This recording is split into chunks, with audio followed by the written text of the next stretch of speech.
스가랴서 말씀 함께 보겠습니다. 스가랴서 3장 8절부터 10절 말씀입니다. 스가랴 3장 8절로 10절 말씀. 8절부터 한 목소리 읽겠습니다. 시작.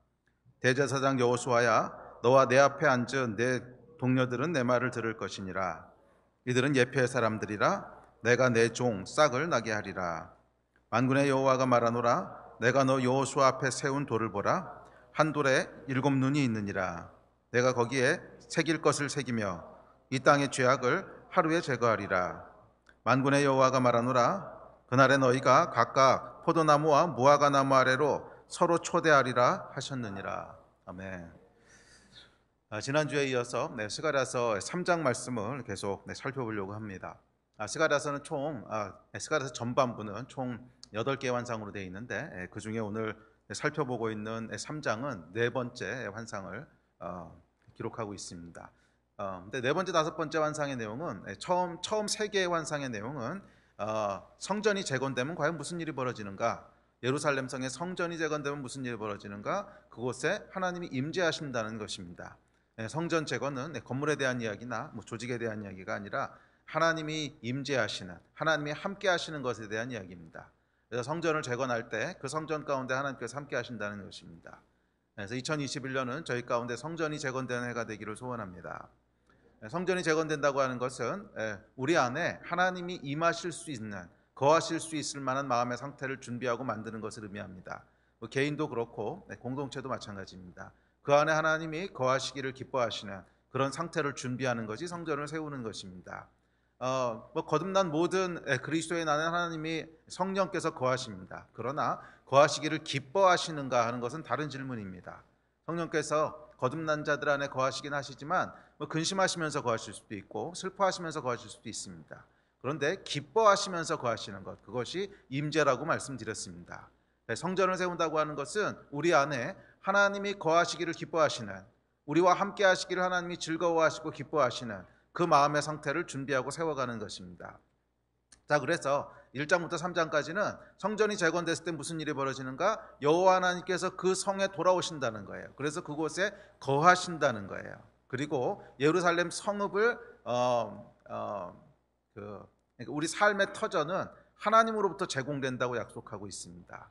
그래서 예루살렘 성벽을 하나님께서 다시 세우시고 그곳에 영광을 두시고 또 불성각으로 지키시고 하는 많은 약속에 대한, 주님의 임재가 돌아왔을 때, 성전이 세워졌을 때 어떤 영광과 어떤 하나님의 은혜가 있을 것인가에 대한 약속이 기록되어 있는 것이 첫 세계 환상의 내용입니다. 자, 그리고 이어지는 4번째, 5번째 환상은 그렇다면 연약하고 타락한 인간이 어떻게 하나님의 임재를 감당할 수 있는가에 대한 이야기를 하고 있습니다. 그래서 이 3장에 기록된 4번째 환상은 은혜로 가능하다는 것이고, 은혜로 가능하다고 하는, 그리고 이어지는 4장에 나오는 5번째 환상은 성령님의 능력으로 가능하다는 것입니다. 그래서 예수 그리스도의 십자가를 통한 은혜, 그리고 성령님, 힘주시는 성령님의 능력으로 말미암아 타락하고 연약한 인간이 주님의 임재를 감당할 수 있고 또 하나님의 나라를 세워갈 수 있다라고 하는 것이 이 스가랴서 내용의 전반적인 흐름입니다. 자, 그중에서 우리가 3장을 지금까지 한 서너 번 살펴봤는데요. 그래서 지난주까지 은혜와 권위에 대한 이야기를 살펴봤습니다. 전적인 하나님의 은혜로 말미암아 우리가 주의 백성이 되고, 전적인 하나님의 은혜로 말미암아 우리 위에 하나님이 거하실 수 있는 의로운 상태가 되지만, 동시에 우리에게 필요한 선택이 있다고 말씀드렸습니다. 구원받는 것은 은혜지만 영적인 권위가 부어지는 것은 우리의 선택에 의한 것입니다. 영적인 권위라고 하는 것은 우리가 이 땅에서 어떤 영적인 역사들을 경험하며 살 것이고 어떤 영적인 능력을 가지고 이 땅에 하나님의 나라를 세워가며 살 것인가 하는 것은 영적인 권위에 의해서 결정이 되는데, 이 권위는 하나님 앞에서의 우리의 선택입니다. 우리가 어떤 선택을 했느냐에 따라서 어떤 권위가 주어지는가 하는 것이 이제 결정된다고 말씀드렸습니다. 그래서 2021년 한 해에 성전을 세워감으로 말미암아 우리 위에 새로운 권위들이 부어지는, 잃어버렸던 권위들이 회복되는, 그전과 비교할 수 없는 차원의 권위가 부어지는 그런 한 해가 되기를 주의 이름으로 축복합니다. 자, 이어지는 오늘 이제 본문 3장 8절부터 10절은 이 네 번째 환상의 이제 마지막 결론입니다. 그것은 오실 메시아에 대한 이야기입니다. 자, 그렇다면 이 은혜로 구원받는, 또 영적인 권위가 부어지는, 또 하나님의 임재로 말미암아 놀라운 특권을 누리게 되는 이 모든 약속과 모든 하나님의 은혜를 가능하게 하는 것은 무엇 때문인가? 결국 예수 그리스도시라는 거예요. 결국 이 모든 일을 이루시고 이 모든 일의 기초가 되시고 이 모든 일을 가능하게 하시는 분은 삼위 하나님 한 분이신 예수 그리스도, 오실 메시아라는 거예요. 자, 오실 메시아라고 하는 것은 지금 시점으로 얘기하는 것이 아니라 스가랴 당시 시점으로 얘기하는 것입니다. 지금은 이미 오셨죠. 2000년 전에 예수 그리스도가 이 땅에 오셨지만 스가랴 당시에는 아직 오시기 전이었죠. 그래서 오실 메시아에 대한 그 오실 메시아에 대한 계시가 3장에 마무리하는 오늘 본문의 내용입니다. 그래서 은혜로 말미암아 우리가 하나님 나라에 들어가게 되고 은혜로 말미암아 우리가 하나님의 특권을 누리게 되는데, 이 은혜는 결국 무엇에 기초하고 있는가? 한 분 인격이신 예수 그리스도, 그분께 기초하고 있다는 거예요. 장차 오셔서 이 모든 하나님의 나라를 다 이루시고 그분이 약속하신 모든 약속을 성취하실 분, 그 메시아 예수 그리스도, 그분으로 말미암아 이 모든 지금까지의 예언과 지금까지의 약속들이 다 가능하고 다 성취된다고 하는 것이 3장 마지막 부분의 내용입니다. 자, 그래서 오늘 본문에 보시면 이제 8절부터 10절까지 오실 메시아 예수 그리스도에 대한 것을 예언하고 있는데, 대충 7가지 속성, 7가지 특징을 얘기합니다. 그래서 오늘은 그 스가랴서 마지막에 예언되어 있는 예수 그리스도에 대한 7가지 속성들 또는 7가지 특징들을 하나씩 살펴보면서 우리와 함께 하시는 분이 누군가, 우리가 성전을 재건했을 때 우리 안에 거하시는 분은 어떤 분이신가, 그래서 그분으로 말미암아 우리가 어떤 은혜를 누리게 되는가, 이런 것들을 살펴보면서 2021년 한 해가 이 예수 그리스도와 동행하는 한 해가 되시기를 주의 이름으로 축복합니다. 자, 먼저 8절부터 같이 보겠습니다. 자, 8절 같이 읽읍시다. 시작. 대제사장 여호수아야, 너와 내 앞에 앉은 내 동료들은 내 말을 들을 것이니라. 이들은 예표의 사람들이라. 자, 첫 번째 주셨던 말씀은 뭐냐면 이들은 예표의 사람들이라 라고 하는 말씀입니다. 자, 예표의 사람들이라. 자, 예수 그리스도의 첫 번째 속성은 뭐냐면 사람들, 특별히 하나님의 백성, 하나님의 사람들을 통해서 예표되는 존재라는 거예요. 예수 그리스도의 첫 번째 특징은 하나님의 사람들을 통해서 예표되는 존재라는 것입니다. 자, 예표라고 하는 히브리 원어를 보면 두드러지다 그런 말에서 유래했습니다. 두드러지다. 그래서 두드러지다라는 뜻을 가지고 이제 의미하는 것은 상징, 어떤 징표 뭐 이런 뜻을 가지고 있습니다. 자, 그래서 이 예표라고 하는 것은 뭐냐면 원래 어떤 존재가 있는데 이 존재의 어떠함을 두드러지게 나타내는 다른 어떤 것이 있어서 원래 것을 상징적으로 또는 뭐 징표가 돼서 보여준다는 거예요. 그것이 예표라는 뜻입니다. 두드러진 특징들을 함께 가지고 있어서 이 존재를 보면 원래 존재가 이런 존재겠구나 하는 것을 볼 수 있게 되고 알 수 있게 된다 하는 것이 예표의 의미입니다. 자, 그런데 예표가 그런데 예수 그리스도는 무엇을 통해서 예표된다고요? 사람들을 통해서 예표된다는 거예요. 하나님의 사람들을 통해서 예표된다는 것입니다. 자, 그래서 예수 그리스도는 신학에 의해서 예표되지 않고요, 철학에 의해서 예표되는 것이 아니고 경험에 의해서 예표되는 것도 아닙니다. 그러면 오직 사람들에 의해서 예표됩니다. 오직 하나님의 사람들을 통해서만 나타나지고 오직 하나님의 사람들을 통해서만 보여지는 존재라는 거예요. 그래서 그분의 인격도 또 그분의 사역도 또 그분의 능력도 모두 하나님의 사람들을 통해서 나타나고 보여지고 또 세상에 드러나는 그런 존재입니다. 그래서 신약 성경은 이 예수 그리스도에 대해서 이렇게 얘기합니다. 고린도후서 3장 3절입니다. 시작. 너희는 우리로 말미암아 나타난 그리스도의 편지니 이는 먹으로 쓴 것이 아니요 오직 살아계신 하나님의 영으로 쓴 것이며 또 돌판에 쓴 것이 아니요 오직 육의 마음판에 쓴 것이라. 자, 여기 보면 이 너희는 뭐예요? 주의 백성은, 하나님의 사람들은 그리스도의 편지라는 거예요. 동일한 의미지요. 그리스도가 어떤 분인지를 보여주고 나타나고 전달해주는 존재가 바로 너희라는 거예요. 사람들이라는 거예요. 주의 백성이라는 거예요. 자, 그런데 너희가 하나님의 백성이 그리스도의 편지가 되는 이유가 나와 있습니다. 이유는 뭐냐면 이는 하나님의 영으로 너희에게 쓴 것이기 때문이라 이렇게 얘기합니다. 자, 무슨 말이냐면 하나님의 영이 우리 안에 거하시기 때문에 너희가 그리스도의 편지라는 거예요. 예. 주의 영이 우리 안에 거하시기 때문에 그리스도의 편지라는 거예요. 자, 그러므로 예수 그리스도를 예표하는 것은 지식도 아니고 신학도 아니고 이론도 아니고 그분의 영이시라는 거예요. 그분의 영만이 그분의 두드러진 특징들을 나타내고 보일 수 있다는 거예요. 그런데 그 성령께서 어디에 임하시고 어디서 일하십니까? 우리 안에 임하신다는 거예요. 성령께서는 주의 백성들 안에 역사하신다는 거예요. 그래서 사람들이 예표가 되는 것입니다. 자, 저와 여러분은 이 땅 가운데 예수 그리스도의 예표가 되는 존재입니다. 예수 그리스도의 인격이 어떤 분이신지를 드러낼 수 있는 존재고, 예수 그리스도가 하시는 일이 무엇인지를 드러낼 수 있는 존재고, 그 일을 이루시는 능력이 무엇인지를 드러낼 수 있고 보여줄 수 있는, 두드러지게 나타날 수 있는 존재들입니다. 왜? 어떻게? 우리 안에 거하시는 성령으로 말미암아. 자, 그래서 이 성전을 세우는 것이 중요합니다. 우리 안에 성전이 세워질 때 그곳에 누가 역사하시는 거예요? 성령께서 역사하시는 거예요.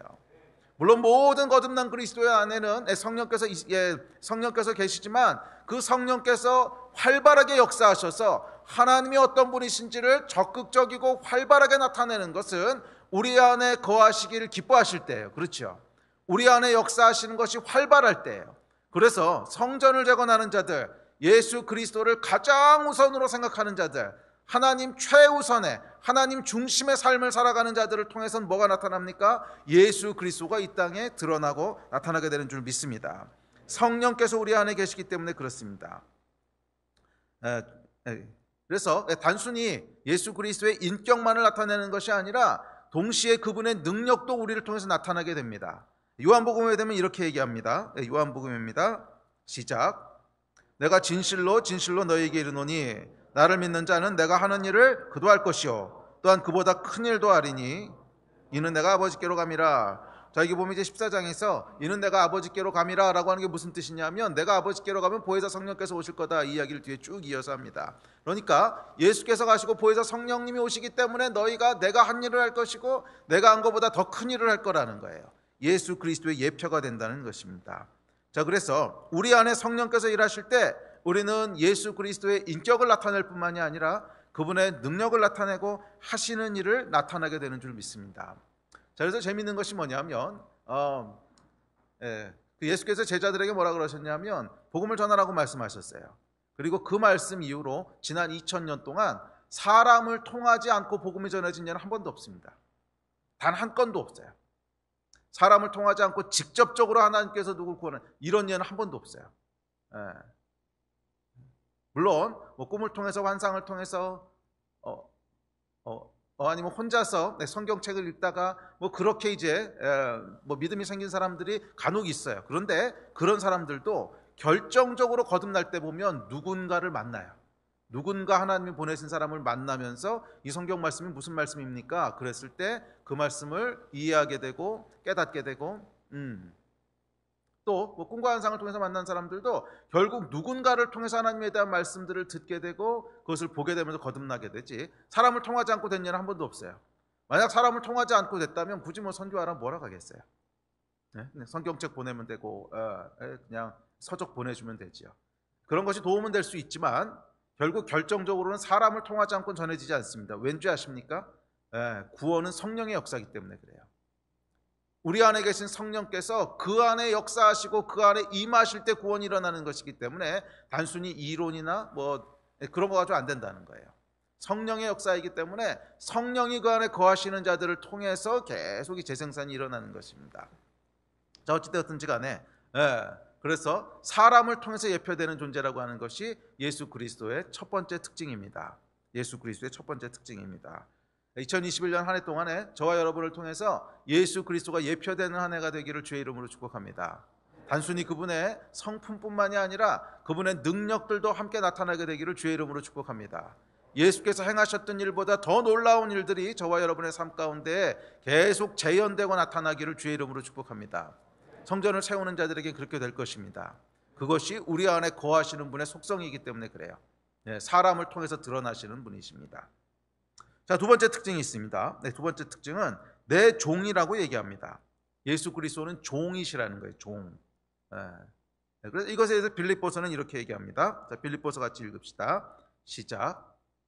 그는 근본 하나님의 본체시나 하나님과 동등됨을 취할 것으로 여기지 아니하시고 오히려 자기를 비워 종의 형체를 가지사 사람들과 같이 되셨고. 자, 여기 보면 예수 그리스도가 종이시라고 말씀하시는데 이 종이라고 하는 말에 함축된 상징적인 의미는 뭐냐면 예수 그리스도의 겸손하고 온유한 성품을 이야기하고 있습니다. 네, 겸손하고 온유한 성품을 얘기하고 있어요. 예수 그리스도는 폭군이 아니라는 거예요. 난폭한 독재자가 아니라는 거예요. 그분은 종이시라는 거예요. 예. 그리고 종이 나타나고 있는 것은 종이 상징적으로 얘기하고 있는 것은 그제 빌립보서에서 얘기했듯이 그분은 온유하시고 그분은 순종적이시고 그분은 성실하시고 그분은 겸손하시고 하는 이분의 어떤 내재적인 속성을 얘기합니다. 예수님께서 그러신 분이라는 거예요. 예. 인격이 그러신 분이시라는 거예요. 예. 그래서 예수님의 인격의 특징은 첫째 겸손하십니다. 종은 겸손한 존재입니다. 종은요 상대방을 무시하거나 업신여기거나 그러지 않습니다. 종이 누구를 업신여기겠어요? 뭐 종보다 밑에신 분은 없는데. 그래서 누구를 무시하지도 않고 업신여기지도 않습니다. 종은 난폭하지 않습니다. 종은 부드럽습니다. 종은 순종적입니다. 그래서 두 번째 특징은 종은 순종적이라는 거예요. 그래서 종은요 뭐든지 자기 마음대로 막 휘두르려고 이렇게 하지 않습니다. 또 상황을 지배하려고 하지도 않습니다. 종은 상대를 지배하는 폭군이나 독재자가 아니라 오히려 섬기고 돌보고 하는 그런 존재입니다. 예수님의 성품이 그러신 분이시라는 거예요. 종은 난폭하지 않아요. 종은 온유하고 부드럽습니다. 네. 또 세 번째 종이 함축하고 있는 성품은 그러니까 여기서 종이라고 하는 것은 모든 종들이 이렇다는 얘기가 아니라 종이라고 표현했을 때 함축되는 의미가 그렇다는 것이죠. 자, 세 번째로 함축하고 있는 것은 성실함입니다. 그러니까 이 종은요 성실한 존재입니다. 그래서 예수님은 성실하신 분이세요. 인자하실 뿐만 아니라 성실하신 분이세요. 그래서 이 주님께서 행하시는 일은 결코 멈추지 않으세요. 중간에 포기하지도 않으세요. 끝까지 성실하세요. 게으르지 않으세요. 우리 안에 거하시는 분이 이런 분이시라는 거예요.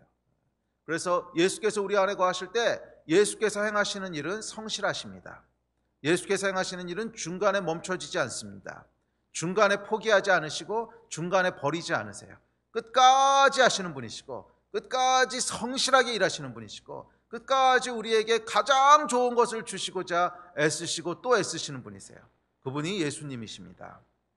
자, 이 예수님의 이런 성품과 속성이 중요한 것은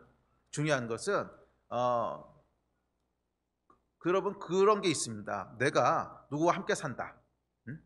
그러니까 누구와 함께 산다. 뭐 가족이 됐든 결혼을 했든 아니면 룸메이트가 됐든 누구와 함께 산다라고 했을 때 제일 중요한 요소가 뭔 것 같으세요? 제일 중요한 요소.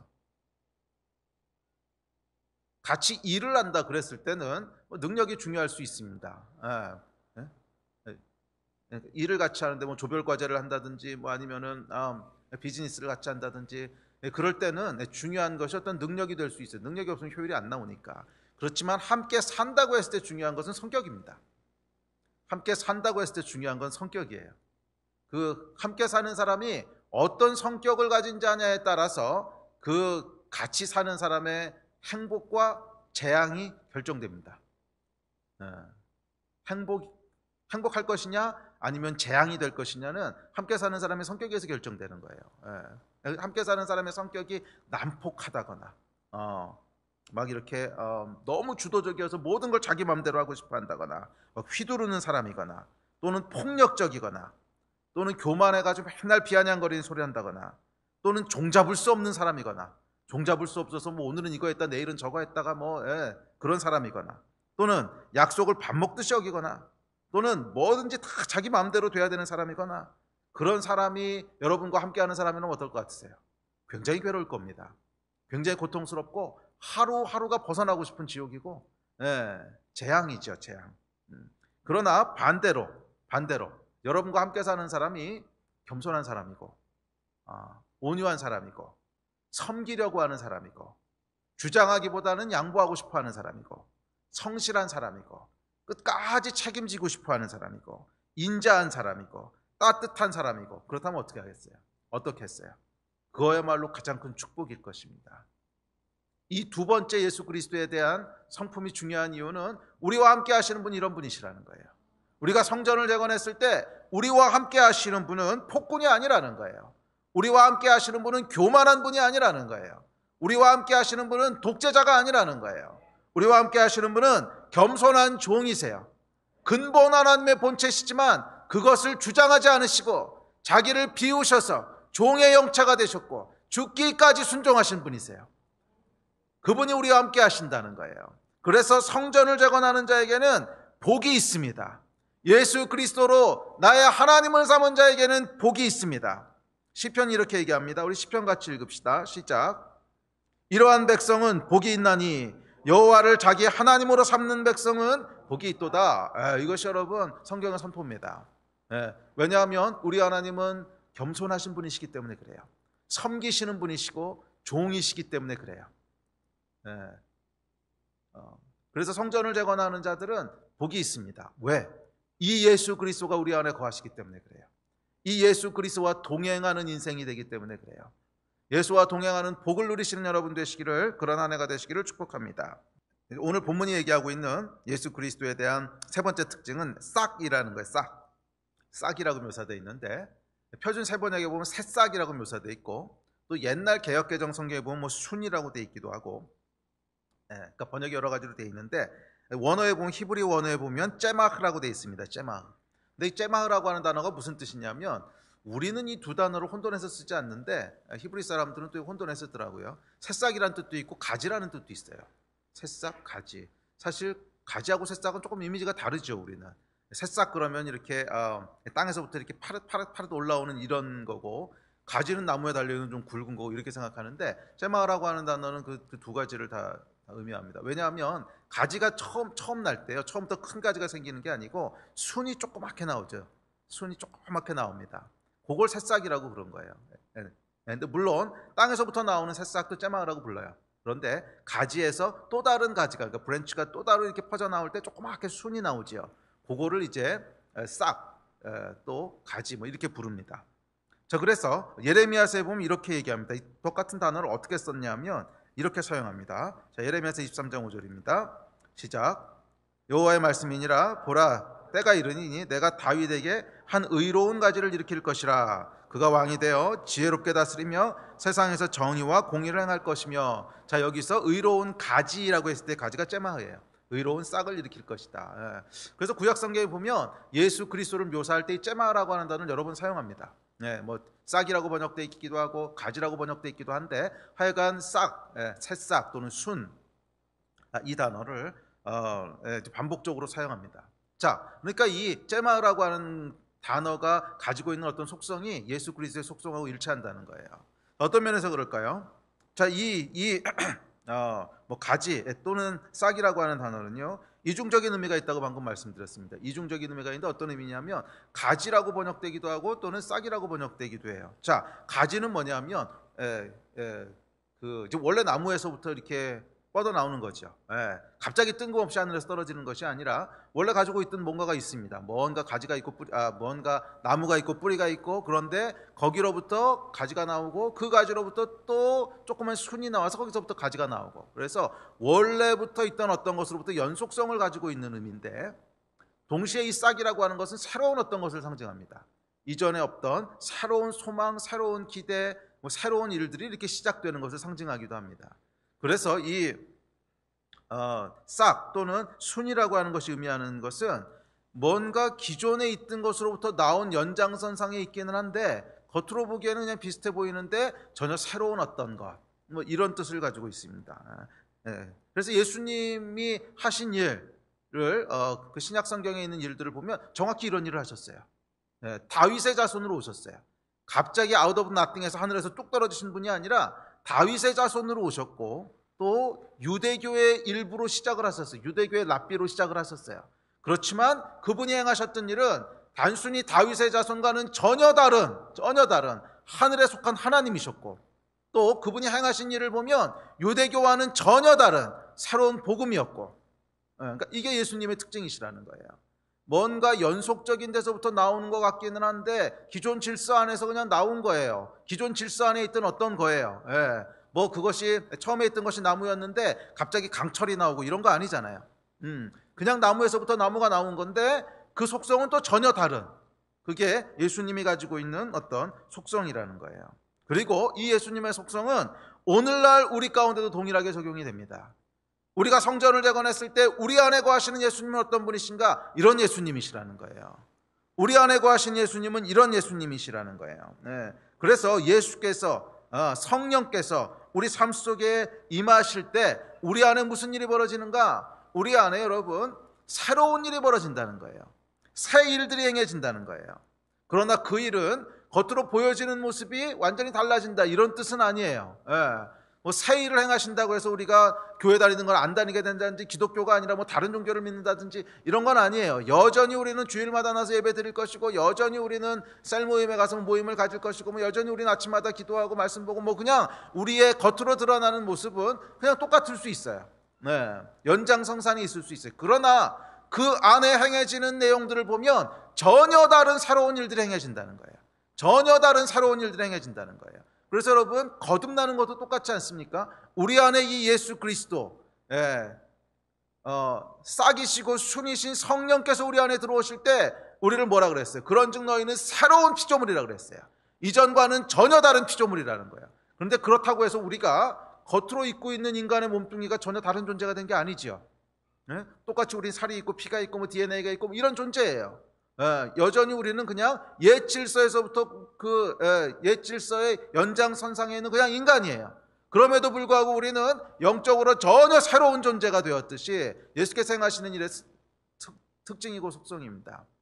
그래서 성전을 재건하는 자들에게는 어떤 속성이 있냐면, 성령께서 그 안에 임하시는 자들, 예수께서 그 인생 가운데 거하시는 자들은 어떤 특징이 있냐면, 새로운 일들이 행해지고 만물이 새로워지는 특징들이 있어요. 똑같아 보이는 일상일 수 있어도 전혀 새롭게 느껴집니다. 똑같이 기도하는 일이라도 전혀 새로운 것으로 느껴집니다. 그게 예수님의 특징이고요. 그게 성령께서 행하시는 일의 특징입니다. 그래서 성경에 보면 이렇게 묘사합니다. 계시록입니다. 시작. 보좌에 앉으신 이가 이르시되 보라, 내가 만물을 새롭게 하노라. 만물을 새롭게 하노라. 성령님의 속성 중에 아주 중요한 속성이 뭐냐면 만물을 새롭게 하시는 속성이에요. 만물을 새롭게 하시는 속성이에요. 우리에게 새 일을 행하시는 분이세요. 보여지는 일은 똑같을지 몰라도 새롭게 되도록 하시는 분이세요. 성령께서 우리 안에 역사하실 때 매일 아침 묵상하는 묵상이 새로워지는 거예요. 성령께서 우리 안에 거하실 때 매일 드렸던 예배가 새로운 예배가 되는 거예요. 성령께서 우리 안에 거하실 때 매일 만났던 아내가, 매일 함께 살았던 남편이, 20년 30년 함께 살았던 그 사람이 새로운 사람이 되는 거예요. 새로운 사람으로 느껴지는 거예요. 새로운 사람으로 경험되는 거예요. 또 매일매일 하는 똑같은 일들, 반복되는 일들, 그러니까 예를 들면 직장에서 일하는 일들 매일매일 새로울 거 없잖아요. 그냥 10년 20년 해왔던 똑같은 일이고 지루한 일이고, 또 주부들도 그렇지 않습니까? 매일매일 행하는 일들이 뭐 매일 새로운 스펙타클한 일들이 일어나는 게 아니잖아요. 그냥 아침에 일어나서 밥 짓고 설거지하고 빨래하고 아이 키우고, 어떻게 보면 굉장히 지루하고 똑같아 보이는 일상일지 모르지만 성령께서 임하실 때 무슨 일이 벌어지냐면 이 매일매일 똑같아 보이는 일상이 새롭게 된다는 거예요. 새롭게 다가온다는 거예요. 나에게는 새로운 일로 인식된다는 거예요. 나에게는 새로운 일로 인식된다는 거예요. 그게 째마흐예요. 똑같은 나무에서 나오는 가지, 그냥 평생 있어왔던 그 삶의 모습들, 그 삶의 질서들인데 새로운, 이 새로운 일들이 그 한 해 동안의 여러분의 삶 가운데 충만하게 일어나게 되기를 축복합니다. 예수로 말미암아 새로워지는 역사가 있게 되기를 주의 이름으로 축복합니다. 그래서 이 새로움 때문에 예수께서 우리 안에 오시면 우리 안에 어떤 마음들이 만들어지냐면 기대와 소망이 만들어져요. 성령께서 임하실 때 우리 마음의 상태 중에 아주 중요한 상태가 설레는 마음이에요. 설렌다고 하는 게 뭐예요? 기대가 되고 소망이 있고 하는 게 설렘이죠. 지루하고요, 익숙해져 버리면 아무 설렘이 없습니다. 지루하고 익숙해져 버리면 아무 설렘이 없어요. 그냥 맨날 하던 일인데 무슨 설렘이 있겠어요. 제가 처음에 아이폰 8입니다. 아이폰 8. 5년 전에는 최신 폰이었어요. 6년 전인가? 근데 이 폰을요, 제가 처음으로 제 손에 탁 이렇게 잡았을 때는 설레는 마음이 있었어요. 우와, 최신 폰이다. 막 설레는 마음, 기대, 소망 막 이런 게 있었는데 지금은 이걸 봤을 때 아무 설렘이 없습니다. 아무 설렘이 없고요. 이거 이제 딴 폰으로 바꿔야 될 것 같은데 뭐 이런 마음만 들지 아무런 설렘이 없어요. 왜요? 뭐 새로운 게 아니니까. 자, 새로운 일이 우리 안에 벌어질 때, 우리 마음의 상태 중에 제일 중요한 것이 설레는 마음, 기대, 소망이에요. 기대와 소망이에요. 자, 그런데 성령께서 우리 안에 거하시면 무슨 일을 행하신다는 거예요? 만물을 새롭게 하신다는 거예요. 내가 삶에서 행하는 모든 일들, 내가 삶에서 대하는 모든 상황들, 내가 삶에서 행하는 모든 어떤 사역이나 일들, 또 만나는 사람들, 누리는 관계들, 모든 것을 어떻게 하신다는 거예요? 새롭게 하신다는 거예요. 단순히 한 번만 새롭게 하시는 것이 아니라 아침마다 새롭게, 날마다 새롭게 하신다는 거예요. 그래서 성경에 보면 이렇게 얘기합니다. 자, 시작. 이것들이 아침마다 새로우니 주의 성실하심이 크시도소이다. 예수께서는 아침마다 새롭게 하시는, 새롭게 하시고 또 새롭게 하시고 또 새롭게 하시는 그런 분이시라는 거예요. 새로움이 끊이지 않게 하시는 분이시라는 거예요. 그래서 이것이 여러분 믿는 자들의 축복입니다. 우리 안에 거하시는 분이 싹이시기 때문에, 새순이시기 때문에 아침마다 새롭고 늘 새롭습니다. 우리가 성전을 세울 때 무슨 일이 벌어지냐고요? 예수께서 우리 안에 거하십니다. 우리 안에 거하심으로 우리 안에 모든 것들을 새롭게 하세요. 아침마다 새롭게 하세요. 겉으로 보기에는 똑같은 것을 행하는 것처럼 보이고, 겉으로 보기에는 그냥 똑같은 삶을, 똑같은 일상을 사는 것처럼 보일 수 있어요. 그러나 달라요. 무엇이 다릅니까? 그 안에 기대와 소망이 우리의 마음을 뛰게 하는 거예요. 똑같은 일을 하는데도 성령께서 내 안에 역사하지 않았을 때는 지루한 일이고 일상이고 아무런 기대도 없고 기계적으로 행하던 일들이 성령께서 내 안에 역사하시기 시작하면 새로워 보이고 기대가 되고 소망이 되고 아침마다 새롭고 또 새로워진다는 거예요. 이것이 성전을 세우는 자들의 축복인 줄 믿습니다. 혹시 여러분의 삶은 어떠십니까? 지루하다고 느껴지십니까? 혹시 여러분의 마음은 어떠십니까? 기대와 설렘이 있으십니까? 만약에 이런 것들이 희미해져가고 사라져가고 있다면, 삶에 대한 기대와 소망이 메마르다고 느껴지신다면, 내가 행하는 일에 대해서 그렇게 느껴지신다면, 더욱더 중요한 것은 예배에 대해서 그렇게 느껴지신다면, 기대와 소망이 메말라가고 별로 거기서 새로움이 느껴지지 않고 예배가 그렇게 느껴지신다면, 또는 소그룹 모임이 그렇게 느껴지신다면, 아니면 혹시 여러분 매일 아침 묵상하시는 끼니는 어떠세요?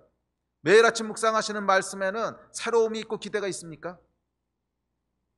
이 말씀에 대한 기대가 없어졌다고 하는 것은 여러분 우리 안에 성령께서 지금 메말라 계시다는 거예요. 이 표현이 맞는지 모르겠지만 그러니까 성령께서 내 안에서 뭔가 활발하게 역사하지 않으신다는 뜻이에요. 내가 영적으로 문제가 있다는 뜻이에요. 내 안에 성전이 무너져 있다는 뜻이에요. 내 안에 성전이 세워져 있을 때는 말씀이 결코 메마르지 않습니다. 말씀은 결코 메마르지 않습니다. 처음으로 제가 예수님을 믿고 거듭나는 35년 전에 처음으로 성경을 펼쳐 읽기 시작했고 정말 미친 듯이 성경을 읽었습니다. 지난 35년 동안 몇 번 성경을 읽었는지 모르겠어요. 수도 없이 읽었고 수도 없이 연구했고 수도 없이 그거에 대한 그랬는데 그럼에도 불구하고 저는 성경을 읽을 때마다 계속 새로워요. 성경을 읽을 때마다 계속 새로워요. 그렇지 않습니까? 말씀을 대할 때마다 계속 새로워요. 뭐가 새로운지 모르겠는데 계속 새로워요. 혹시 여러분 말씀 묵상은 어떻습니까? 기도는 어떻습니까? 또 관계는 어떻습니까? 남편이 어떻게 보이세요? 지루하세요? 30년간 봤던 저 남자 봐야 또 그 남자지.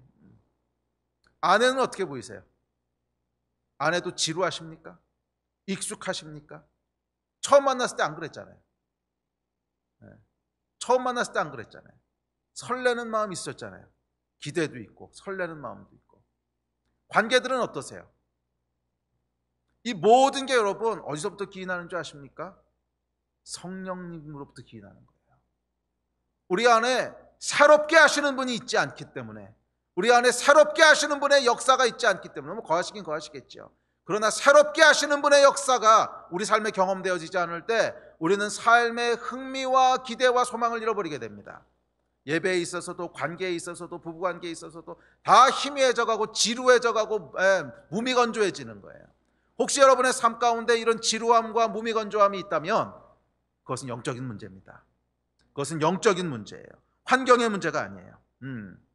우리 안에 예수께서 거하시면, 우리 안에 성령께서 거하시면, 이 새싹이신 성령께서 거하시면 아무리 오래되어도, 아무리 오래되어도, 아니 심지어 영원한 시간을 함께 보내도 뭐 권태롭다거나 무미건조하다거나 그렇지 않습니다.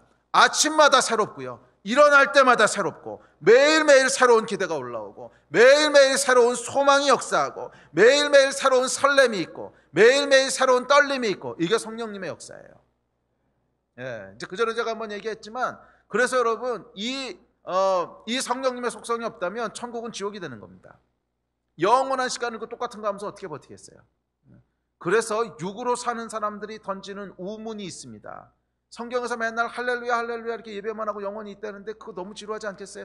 이 질문들 많이 받아봤죠. 저도 목회하면서 많이 받아봤습니다. 천국은 뭐 하는 곳이에요? 너무 지루할 것 같아요. 이게 왜 그러냐면 육이기 때문에 던지는 질문이에요. 영이 뭔지를 경험한 사람은 이 질문에 대한 해답을 가지고 있습니다. 영은요, 모양이 계속 달라지는 건 아니에요. 그냥 원래 나무에서 그냥 나왔던 싹이야. 그런데 성령의 역사와 능력은 뭐냐면 그것을 매일매일 새롭게 느껴지도록 하는 거예요. 매일매일 새롭게 느껴. 그래서 아침마다 새롭고 또 새롭고 또 새롭고 늘 새롭게 하시는, 그것이 하나님의 성실하심이라는 거예요. 계속 새롭게 하시는. 할렐루야. 2021년에 저와 여러분의 인생이 새로운 인생이 되기를 축복합니다. 우리가 대하는 모든 관계가 새로워지기를 축복합니다. 새로워지기를 축복합니다. 서로가 서로를 향해서 기대가 있게 되고, 서로가 서로를 향해서 새로운 소망이 싹트게 되고, 아내가 남편을 향해서, 남편이 아내를 향해서 처음 만났을 때와 같은 기대와 설렘이 다시 회복되게 하시고, 무엇보다도 예배가 여러분의 삶 가운데 새로워지는 역사가 있기를 축복합니다. 지루하고 똑같은 예배가 아니라 그 예배에 대한 기대 때문에, 그 예배에 대한 설렘 때문에 예배 시간을 기다리게 되고 더 나아가게 되고 더 침노하게 되고 하는 이 역사가 있게 되기를 축복합니다. 아멘. 아멘. 그래서 2021년 한 해에 성전을 세우는 자들에게는 이 새로워지는 역사가 있을 거예요. 새로워지는 역사가 있을 거예요. 예배가 새로워질 것입니다. 부부관계도 새로워질 것입니다. 셀 모임도 새로워질 것입니다. 기도 시간도 새로워질 것이고요, 말씀도 새로워질 것입니다. 직장에서 일하는 것도 새로워질 것이고, 또 학교에서 공부하는 것도 새로워질 것입니다. 이 모든 것이 새로워진 한 해가 되기를 주의 이름으로 축복합니다. 네 번째 특징입니다. 9절에 보면 이렇게 얘기합니다. 자, 9절 같이 읽어봅시다. 자, 시작. 만군의 여호와가 말하노라, 내가 너 여호수아 앞에 세운 돌을 보라. 한 돌에 7눈이 있느니라. 내가 거기에 새길 것을 새기며 이 땅의 죄악을 하루에 제거하리라. 자, 네 번째 예수님의 속성은 뭐냐면 돌이시라는 거예요. 돌, 한 돌, 반석이시라는 거예요. 자, 그런데 그 돌에는 뭐가 있냐면 7눈이 있고 또 한편에는 새길 것을 새기셨대요.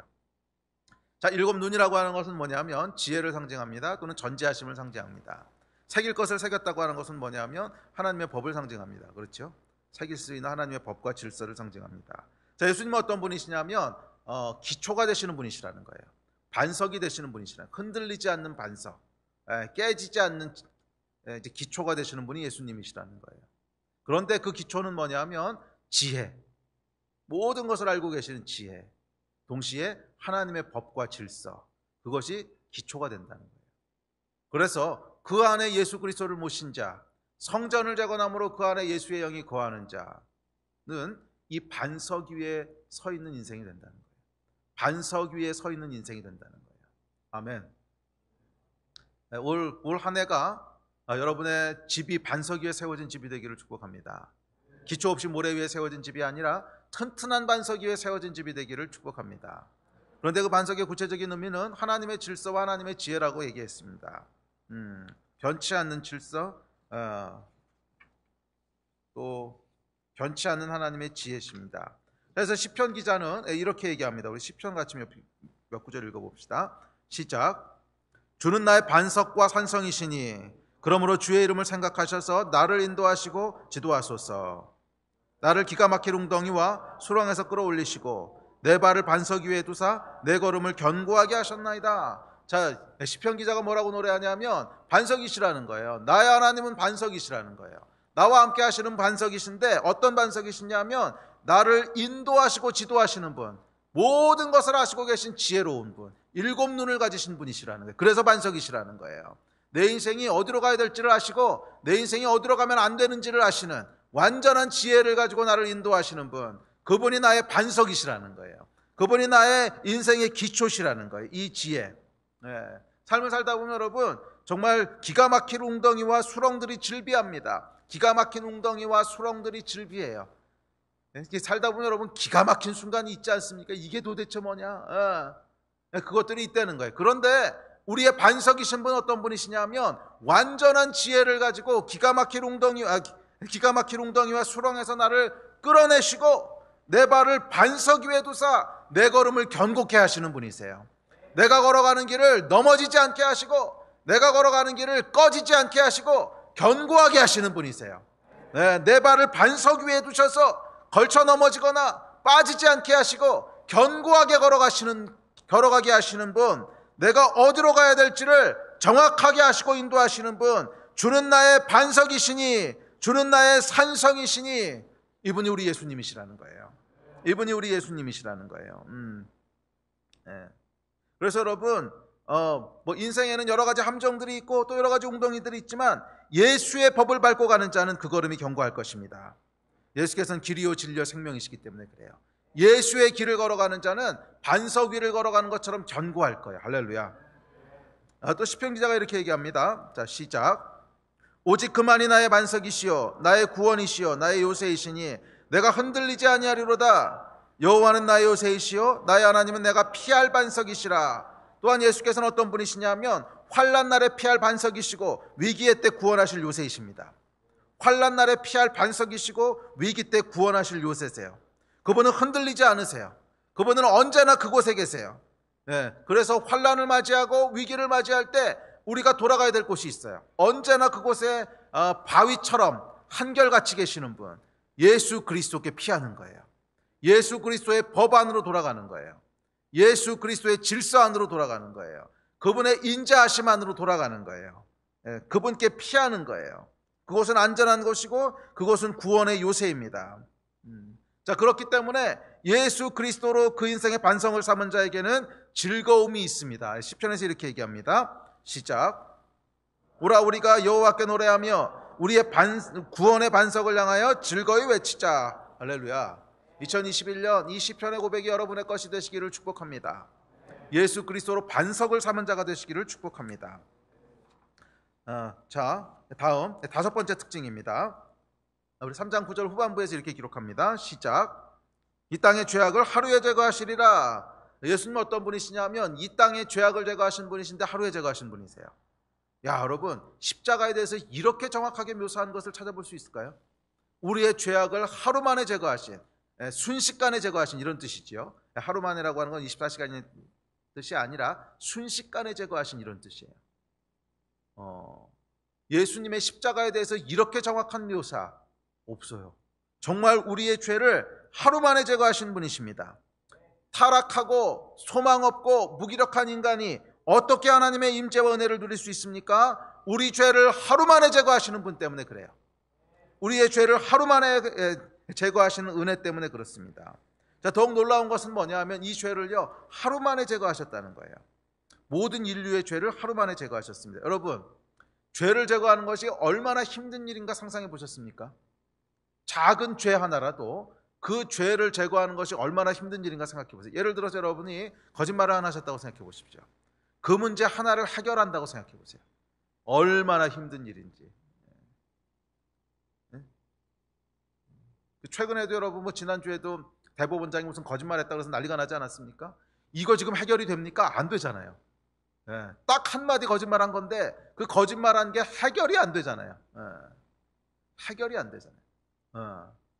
이렇게 아주 간단한 거 하나라도 뭐 그 사람 얘기할 것도 없이 저 여러분 어떠세요? 우리가 거짓말한 것이 해결이 되던가요? 그 거짓말한 거 하나 해결하려면요, 그 거짓말로 인해서 꼬인 상황들을 어떻게 풀어내야 되고, 상처받은 사람들은 어떻게 할 거고, 신뢰가 깨진 건 어떻게 회복할 거고, 야, 이거 보통 일이 아닙니다. 이 엄청난 시간과 에너지가 들어가는데 그런다고 해서 해결될지도 잘 몰라요. 죄 하나를 해결하는 게 이렇게 불가능에 가까운데 한 사람이 평생토록 지은 죄를 해결한다는 게 가능합니까? 거의 불가능한 일입니다. 자, 그런데 한 사람도 아니고 이 땅의 모든 죄를 제거하셨대요. 여러분, 상상할 수 없는 일입니다. 도무지 상상할 수 없는 황당무계한 일입니다. 그런데 그 일을 행하신 분이 예수님이시라는 거예요. 그리고 그것도 하루 만에 그렇게 하셨다는 거예요. 하루 만에 이 불가능해 보이는, 하루 만에 이 불가능해 보이는, 사실은 이 일은 여러분 천지를 창조하신 일만큼이나 어마어마한 일입니다.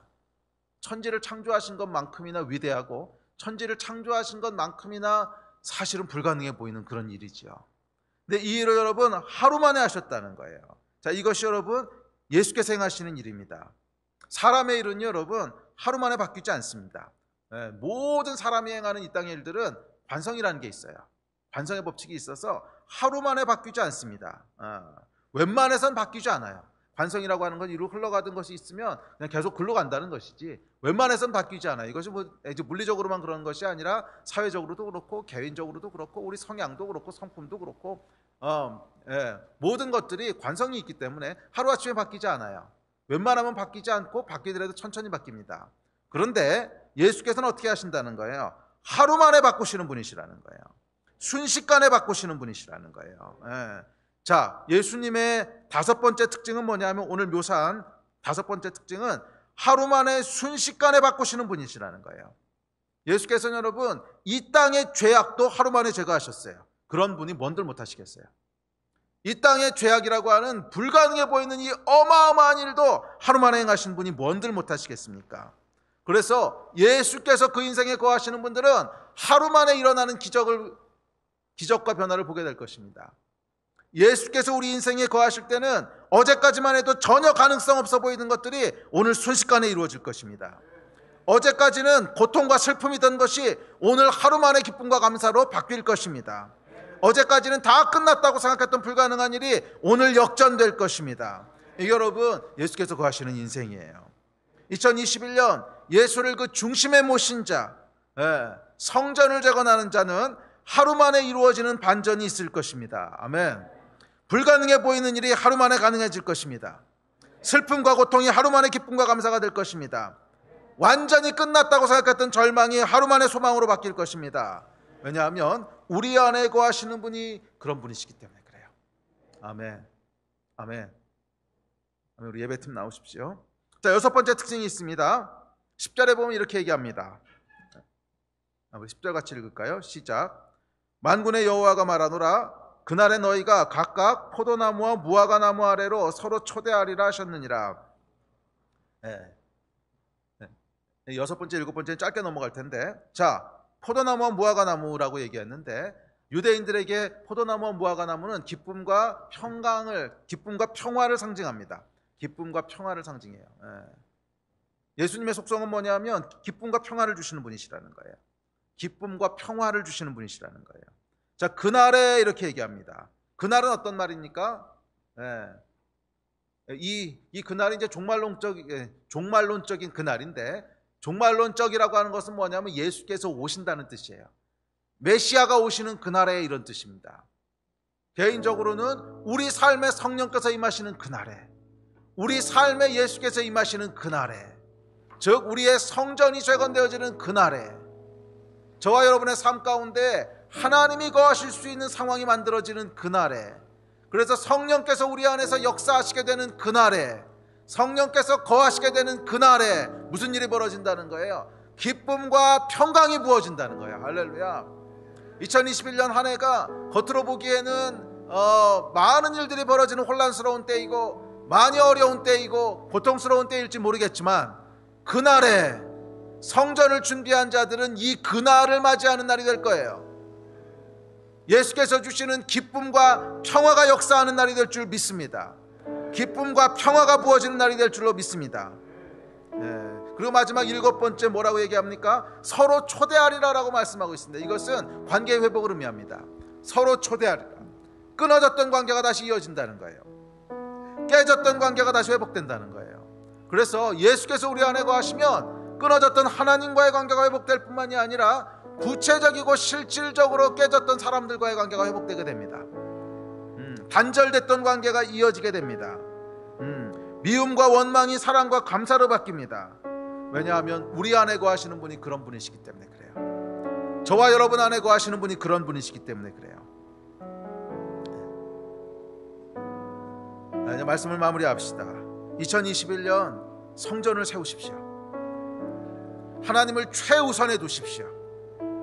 예수께서 우리 안에 거하시기를 기뻐하시는 상황이 되도록 하십시오. 우리의 마음을 그렇게 준비하십시오. 성읍이 아니라 성전을 세우는 자가 되십시오. 성읍은 하늘로부터 하나님이 주신다고 약속하셨어요. 예루살렘 성읍은 하늘로부터 주신다고 약속하셨어요. 성전을 세우기에 힘씁시다. 하나님의 집을 세우기에 힘씁시다. 우리 하나님이 우리 안에 거하시기를 기뻐하시는 마음을 만들기에 힘씁시다. 그 마음을 세우기를 힘씁시다.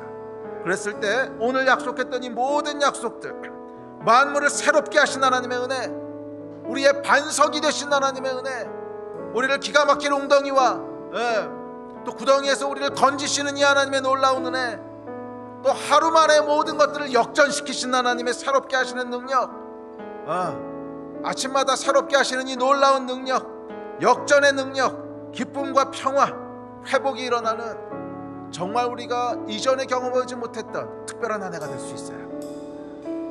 올 2021년 한 해가 이런 특별한 하나님의 은혜를 다시 한번 경험하고 맛보는 그런 해가 되시기를 주의 이름으로 도전하고 축복합니다. 우리 같이 일어나서 기도합시다.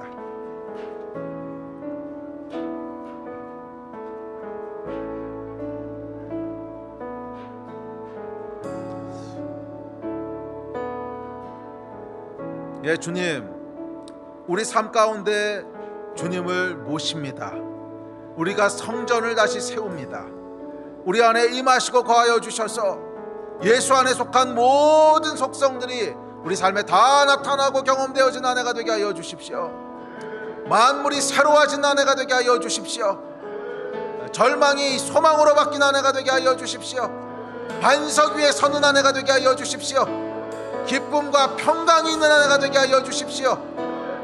예수 그리스도와 동행하는 한 해가 되게 하여 주십시오. 예수 그리스도와 함께하는 한 해가 되게 하여 주십시오. 이 일을 위해서 우리 같이 좀 합심해서 기도하십시다. 기도하시겠습니다.